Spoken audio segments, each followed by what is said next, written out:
balik lagi, ambil kalimat-kalimat ampunan, ambil kalimat-kalimat tobat ya dari Allah Subhanahu wa taala, menggunakan Rabb tuh yang telah menciptamu, merawatmu, menyayangimu, mengingatkan.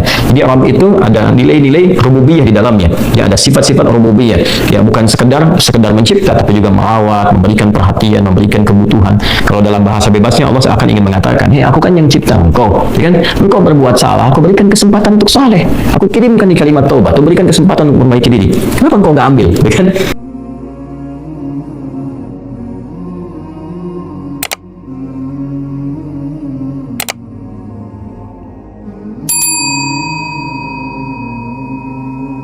Jadi dalam diri kita ini boleh jadi setiap manusia itu kan tidak ada yang suci, ya, kecuali para nabi dan rasul yang memiliki sifat maksum, dijaga dari kesalahan. Boleh jadi saya, Anda, kita berbuat satu kesalahan, tapi rahmat Allah menjadikan kita itu mendapatkan fitrah untuk memperbaiki itu. Nah, ini yang nggak dimiliki oleh setan. Setan itu salah ya salah, kan? Salah ya salah. Jadi ketika dia berusaha untuk mendapatkan rahmat Allah pun dengan taubat itu selalu terhambat dengan kesombongannya, istikbar itu. Ya, satu kali ditawari untuk bisa mendapatkan ampunan pun, ya lalu diberikan satu syarat untuk hormat kepada jasadnya Adam pun, kan, itu tetap kemudian dia abai. Sekali lagi saya ingatkan untuk menekankan bahwa kita ini tercipta sebagai manusia, bukan setan. Ya, sepanjang kita menyadari kita manusia dan berbuat salah, maka aktifkan sinyal taubat itu. Ya, sejak di era sebelumnya, bahkan di era Nabi Adam alaihissalam turun ke muka bumi, kemudian juga berkeluarga, ya risalah-risalah tentang taubat itu selalu kemudian disampaikan. Nah, di era Nabi Nuh alaihissalam, Rasul pertama. Jadi kalau Adam itu Nabi yang pertama, Nuh alaihissalam Rasul yang pertama. Umatnya salah, maka dengan kasih Allah Subhanahu wa taala diturunkanlah kemudian pengingat, ya, lewat fitrah kemanusiaan ini, lewat Nabi Nuh alaihissalam disampaikan, faqul tastaghfiru rabbakum innahu kana ghaffara. Ya, maka aku tegaskan kepada kalian, istaghfiru rabbakum, cepat istighfar, cepat balik lagi, ambil kalimat-kalimat ampunan, ambil kalimat-kalimat tobat ya dari Allah Subhanahu wa taala, menggunakan Rabb tuh yang telah menciptamu, merawatmu, menyayangimu, mengingatkan. Jadi Rabb itu ada nilai-nilai rububiyah di dalamnya. Ya, ada sifat-sifat rububiyah. Ya, bukan sekedar mencipta, tapi juga merawat, memberikan perhatian, memberikan kebutuhan. Kalau dalam bahasa bebasnya Allah akan ingin mengatakan, "Hei, aku kan yang cipta engkau. Ya kan? Engkau berbuat salah, aku berikan kesempatan untuk saleh. Aku kirimkan di kalimat taubat, aku berikan kesempatan untuk memperbaiki diri. Kenapa engkau nggak ambil?" Ya kan? Ya, indah sekali gitu. Ya, aku ciptakan engkau salah, aku berikan jalan saleh. Kenapa ketika aku berikan jembatan untuk memperbaiki diri, engkau tidak ambil?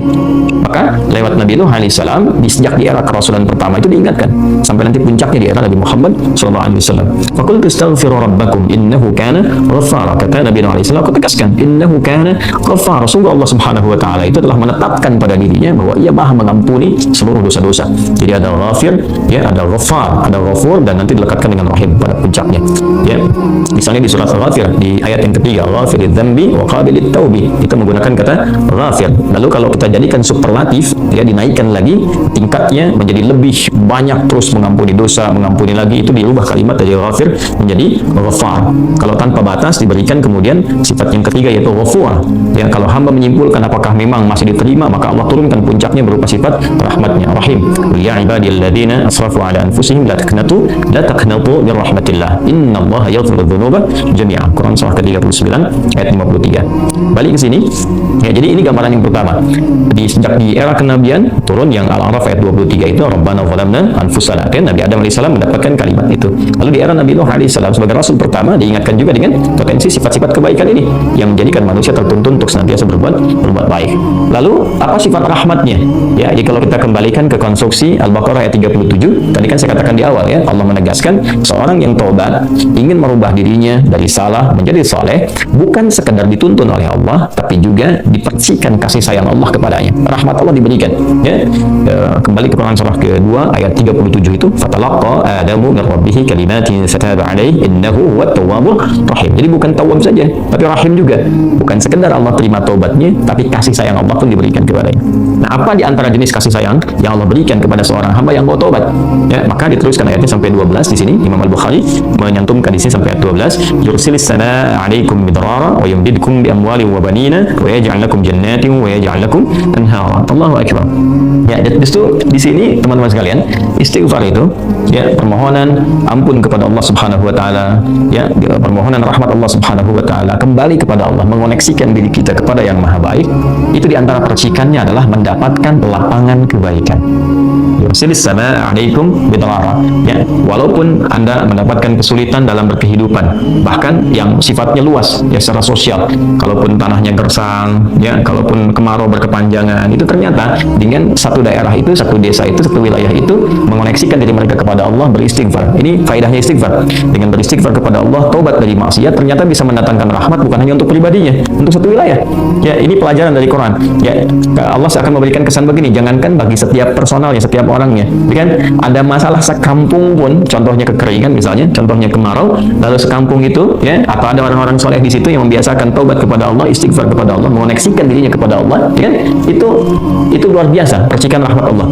Ya, apa diantaranya? Yursilis sama ya alaikum bidrara. Allah memerintahkan kepada langit itu untuk menurunkan hujan ya dengan curah yang memberikan maslahat. Kemudian wa yumdidkum bi amwali wa banina. Ya, lantas kemudian melapangkan kepada engkau urusan hartamu. Ya, bahkan memberkahi engkau dengan keturunan-keturunan yang baik. Jadi Masya Allah, ya, orang tua yang rajin istighfar, suami yang rajin istighfar, itu ternyata bukan sekedar menjadikan dia mendapatkan penerimaan taubat. Dia berhenti dari perbuatan maksiat, usaha-usaha yang tidak baik, dagang yang tidak benar, dengan perbuatan curang, ya, perbuatan menipu, perbuatan-perbuatan yang tidak elok, korupsi, jauhi potensi itu. Disogok dia hindari, diajak korupsi dia jauhi dan sebagainya. Lalu konsisten pada kebaikan dan dia isi dengan istighfar. Astaghfirullahaladzim, astaghfirullahaladzim, Rabbana zalamna anfusana wa illam taghfir lana wa tarhamna lanakunanna minal khasirin. Dia konsisten pada kebaikan itu, wa yumdidkum bi amwal. Allah akan lapangkan dia pada harta-harta yang lebih berkah. Allahu akbar.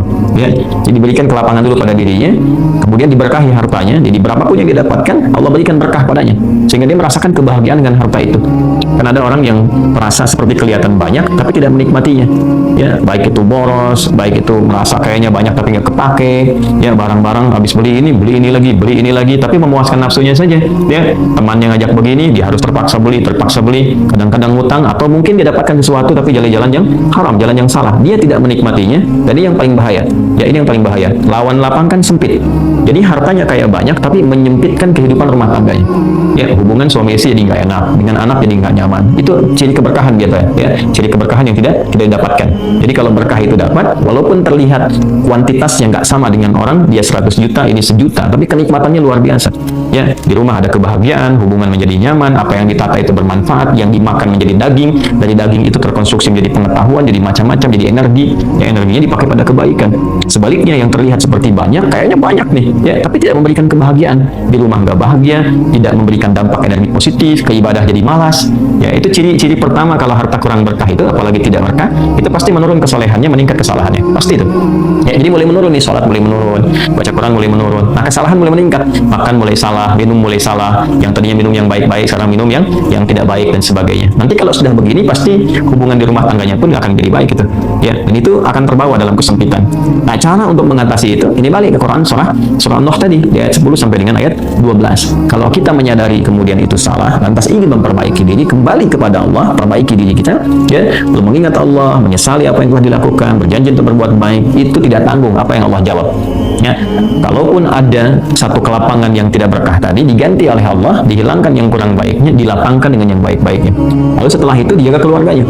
Ini memberikan kesan bahwa ada hubungan yang korelasi secara langsung antara harta dengan keluarga, dengan anak keturunan. Jadi hati-hati, saya ingatkan kepada para ayah, pada saya pribadi dan kita semua, jangan sampai membawa yang haram ke rumah. Sekali lagi, jangan sampai membawa yang haram ke rumah. Jadi kalau istri sudah memasak itu di dapur, menjadi makanan, dikonsumsi oleh anak jadi daging, ya, dikonsumsi jadi daging, itu jadi karakter. Ya, itu sudah fitrah, sudah umum begitu. Jadi kalau dia baik akan membentuk kebaikan. Kalau nggak baik akan merubah ya, pada keburukan. Kontrolnya susah di situ. Ya, sangat sulit sekali. Nah, caranya tadi kembali kepada Allah, tinggalkan yang kurang baik tadi, nanti Allah rubah. Ya, cara dia mendapatkan harta itu, walaupun awalnya terlihat nggak nyaman karena kan merubah diri, mengeluarkan yang kotor dulu. Ya, kalau terlalu banyak kotoran, mandi kan ya agak cukup pekat tuh mandi, bersihkan lagi, terasa nggak seperti biasa. Tapi setelah dibersihkan semua jadi enak kan? Nah, itulah agama begitu, dibersihkan yang kotor itu kayaknya awalnya nggak enak, tapi kemudian hati jadi lapang. Yang diberikan kelapangan hati dulu. Ya, begitu hatinya lapang, baru nanti Allah buka jalan. Ya, setelah hatinya lapang, bagus, dan dinilai baik ini punya kemampuan untuk bertindak dan mengelola apa yang didapatkan, dilapangkanlah rezekinya, karena dia sudah dinilai pandai untuk mengelolanya. Setelah itu diperbaiki keturunannya. Ya, wa banina wa yaj'al lakum jannatin wa yaj'al lakum anhara. Bahkan setelah itu dibikin kaya lebih dari sebelumnya. Ya, asetnya ditambah lagi, diberikan kenikmatan hidup, ya, sampai dijaga hingga kembali kepada Allah Subhanahu wa taala. Itu faidah istighfar. Jadi kalau kita biasakan bertekad, berniat memperbaiki diri dari yang salah menjadi baik, itu Allah sudah berikan motivasi. Aku bukan hanya terima taubatmu, tapi aku rubah keadaan hidupmu lebih istimewa, lebih mahal nilainya dibandingkan dengan keadaan sebelumnya yang terlihat seperti fata morgana. Kemudian dikuatkan dengan Quran surah ketiga Ali Imran ayat 135, ya. Di sini disampaikan Allah Subhanahu wa taala berfirman, a'udzubillahi minasyaitonir rajim, bismillahirrahmanirrahim, walladzina idza fa'alu fahishatan aw zalamu anfusahum ini dzakarullaha fastaghfaru lidzunubihim wa may yaghfiru dzunuba illa Allah wa lam yusirru 'ala ma fa'alu wa hum ya'lamun. Di highlight di sini di firman Allah Subhanahu wa taala, dzakarullaha fastaghfaru lidzunubihim. Ya, yaitu orang-orang yang mendapatkan rahmat Allah Subhanahu wa taala itu. Jadi ini korelasinya dengan ayat 133. Di ayat 133 itu Allah Subhanahu wa taala berjanji bagi orang-orang yang menyegerakan istighfar. Jadi ingat dosa hari ini nih. Sekarang misalnya malam nih, kita ingat ada dosa yang dikerjakan. Lantas ketika ingat itu istighfar. Istighfar minta ampun sama Allah, gitu kan? Itu menyegerakan sesuatu tanpa jeda disebut dengan sara'a. Ya, sara'a. Jadi ada sa'a, ada sara'a. Kalau sa'a itu menyegerakan sesuatu dengan persiapan. Ya, makanya besoknya ada Jumatan menggunakan sa'a. Fas'au bukan fasari'u. Ya ayyuhalladzina amanu idza nudiya lis-salati min yaumil jumu'ati fas'au bukan fasari'u. Fas'au itu Quran surah Al-Jumu'ah. Ya, Al-Jumu'ah di ayat yang keberapa? Ayat 9, kan? Allah menyampaikan fas'au ila dzikrillah. Bersegera, tapi siap-siap dulu. Mandi dulu, pakai wangian dulu dan seterusnya. Tapi kalau dia bersegera cepat, nyaris tanpa jeda, itu menggunakan sarah. Sehingga guru-guru mengatakan di surah cepat, nggak usah banyak jedanya, kan? Nah, di Ali Imran ayat 133 Allah berfirman, wasari'u ila maghfiratin min rabbikum. Kalau engkau merasa ada salah, bergegas, jangan tunda-tunda. Ya, ingat malam ini, jangan tunda besok. Gimana kalau kemudian tengah malam meninggal? Ya, segera istighfari. Nah, orang yang menyegerakan istighfar saat ingat kesalahan, apa yang didapatkan? Wa jannatin arduha as-samawati wal ardu uiddat lil muttaqin. Maka orang ini akan diberi harapan oleh Allah, ya, diperkenankan untuk memohon, bahkan ketika pulang disiapkan surga untuknya seluas langit dan bumi. Dan itu bagian dari sifat takwa. Jadi takwa itu bukan sekedar amar ma'ruf. Saat Anda ingat salat, Anda ingat puasa, ingat baca Quran. Tapi takwa juga ada bagiannya nahi mungkar. Saat Anda ingat salah lalu Anda taubat. Ya, saat Anda ingat salah, Anda pengen jadi soleh. Saat Anda ingat maksiat, Anda ingin taubat. Itu bagian dari takwa. Nah, bagaimana kemudian cara mengimplementasikan itu semua? Nah, ini poinnya, ya. Walladzina idza fa'alu fahishatan aw zalamu anfusahum dzakarullaha fastaghfaru lidzunubihim.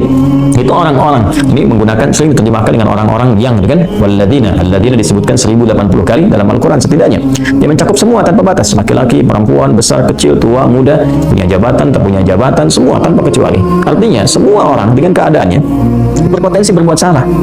Ya, kecuali tadi Nabi dan Rasul yang punya sifat masum. Ya, Allah jaga dari kesalahan. Kita yang bukan Nabi, bukan Rasul, itu berpotensi salah. Apapun profesinya, apapun jabatannya, apapun tugasnya, berpotensi salah. Ya, pun demikian termasuk saya. Pasti salah, pasti. Nggak ada yang nggak salah. Jadi kalau ada yang mencari kesalahan, misalnya saya pribadi, pasti menemukan. Pasti. Dan percuma mencari kesalahan manusia, karena pasti ditemukan. Ya, dan ini catat yang paling penting. Hindari mencari-cari kesalahan itu, karena kita tidak tahu bahwa mungkin ketika seorang divonis salah itu, dia sudah mengistighfari, sudah mentaubatinya. Ini poin besar nih. Hati-hati dia, hati-hati. Karena itu Nabi selalu menganjurkan mencari kebaikan orang, menyebutkan, meneladaninya, alih-alih mencari kesalahan seseorang. Ya, kenapa? Karena pasti ditemukan. Tapi yang tidak pasti itu, kita nggak bisa memastikan orang itu sudah taubat atau belum. Yang paling bahaya adalah mencela orang, mencari kesalahan orang, mencaci orang yang sudah dia taubat dan taubatnya diterima orang, diterima Allah Subhanahu wa taala. Hati-hati, ya. Mencari kesalahan orang, mencela orang, ya kan? Yang dia sudah mentaubati kesalahannya dan taubatnya diterima oleh Allah Subhanahu wa taala. Allahu akbar. Itu azim, itu hati-hati, ya. Ya, sesuatu yang besar sekali dosanya isi Allah Subhanahu wa taala. Nah, ini kembali ke sini, ketika seseorang dia sadar berbuat salah, dia salah. Alladzina, semua orang potensi salah, ya. Idza fa'alu fahisyah, ketika dia berbuat fahisyah. Ya, fahisyah itu pernah saya sampaikan, ya, turunannya nanti fahsyah namanya. Jadi sifat kesalahan yang muncul dari syahwat. Ya, mohon maaf, zina, pornografi, porno aksi, kata-kata jorok, kata-kata kotor dengan semua bentuknya. Baik itu di media sosial, digital, ataupun juga di praktikal yang nampak secara fisik misalnya, itu jelas salah, jelas dosa. Ya, zalamu anfusahum, atau bentuk mungkar, menempatkan sesuatu bukan pada tempatnya. Ya, mohon maaf, ya, mencuri, merampok, membunuh, ya, korupsi, hoax dan sebagainya, itu zalim, perbuatan zalim. Nah, saat seseorang berpotensi salah, ya, dari fahsyah dan mungkarnya, dia berbuat perbuatan dari dorongan syahwatnya atau mungkar dari keinginan nafsu perut dan akalnya, dia berbuat yang salah, lalu zakarullah, dia ingat Allah. Nah, ini poinnya. Ini menarik sekali nih. Ini menarik sekali. Kok lanjutan ayatnya zakarullah? Bukan dia sadar bahwa dia itu telah berbuat salah. Kenapa zakarullah? Ini poinnya. Ya. Karena Allah ingin selalu menautkan sifat seorang hamba menjadi baik itu dengan rahmatnya. Ini poinnya. Jadi kalau bukan rahmat Allah Subhanahu wa Ta'ala, mustahil kita bisa mengarah pada kebaikan. Allahu Akbar. Ya, lillah karena Allah. Lillah karena Allah. Ya, jadi orang-orang yang bertaubat dengan merasakan rahmat Allah itu beda dengan sekedar dia pengen memperbaiki lain rasanya, lain. Ya, jadi kalimat zakarullah itu mahal sekali. Jadi ingin memberikan dampak kesadaran kepada kita bahwa Allah tuh nggak ninggalkan kamu. Ya, Allah tahu kamu salah, tapi sepanjang nyawa kamu belum sampai ke kerongkongan, kamu diberi potensi untuk taubat. Ayo taubat. Kan sering saya ungkapkan, Firaun saja, Firaunnya dikirimkan 2 nabi, Musa dan Harun. Ya, sebagai keadilan Allah, kasih Allah dan adilnya untuk memberikan hidayah.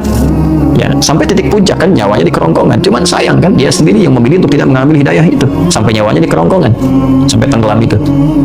Nah, itu sudah disampaikan informasinya, kisahnya, jejak sejarahnya sampai sekarang diabadikan supaya seluruh anak cucu Adam itu sadar jangan berbuat yang seperti itu.